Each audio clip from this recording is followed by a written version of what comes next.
જામનગર જિલ્લામાં parliamentary election આખા દેશમાં પોલ શેડ્યુલ જાહેર થઈ ગયું છે અને આપણા જિલ્લામાં પણ એ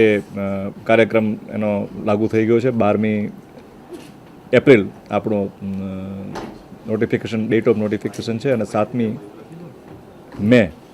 આપણું ડેટ ઓફ પોલ છે. આપણે તો આજથી જ જાહેરાત કરી ત્યારથી જ આપણા સમગ્ર દેશમાં મોડેલ કોડ ઓફ કન્ડક્ટ એટલે કે આચારસંહિતાનો અમલ શરૂ થઈ ગયો છે અને આજથી જ અમારી ટીમ અને અમારા આચારસંહિતા નોડલ અધિકારીશ્રીઓ એ અમલ કરવાનું એનું શરૂ કરી દેશે અને ચૂંટણીમાં તમામ તૈયારીઓ જિલ્લામાં ચૂંટણી પંચ દ્વારા અમારા દ્વારા થઈ ચૂકી છે. બધા જરૂરી ઇલેક્ટ્રોનિક વોટિંગ મશીન, તમામ સ્ટાફની નિમણૂક, તમામ સ્ટાફ રૂટ, ડિસ્પેચિંગના સ્થળો, મતગણતરી સ્થળ ખંડ, આ તમામ બાબતની તૈયારીઓ ચૂંટણી તંત્ર દ્વારા, મતદાર યાદીઓ પણ ફાઇનલ થઈ ચૂકી છે. એટલે તમામ તૈયારીઓ ચૂંટણી પંચ દ્વારા અત્યારે આજે પૂર્ણ થવામાં છે અને ચૂંટણી સ્મૂધ, સારી રીતે, વિશ્વાસપૂર્ણ વાતાવરણમાં અને નાનામાં નાના છેવાડાના વ્યક્તિને પોતાના મતાધિકાર મળે અને એને કોઈ અગવડ ન પડે મતદારને, એ તમામ આજે જે માનનીય મુખ્ય ચૂંટણી કમિશનશ્રીએ જે પ્રમાણે વાત કરી છે એ પ્રમાણે અમલ કરવા માટે જિલ્લા વહીવટીતંત્ર પણ કૃતનિશ્ચયી છે. સી વિજિલ એક એપ્લિકેશન બનાવી છે ભારતના ચૂંટણી પંચે, જે આપણા એન્ડ્રોઈડ અને એપ સ્ટોર ઉપર બંને ઉપર અવેલેબલ છે, ડાઉનલોડ થઈ શકે છે અને એ એપમાં કોઈ પણ તમારે આચારસંહિતાનો ભંગની કોઈ બાબત જોવા મળે તો એમાં તમે એ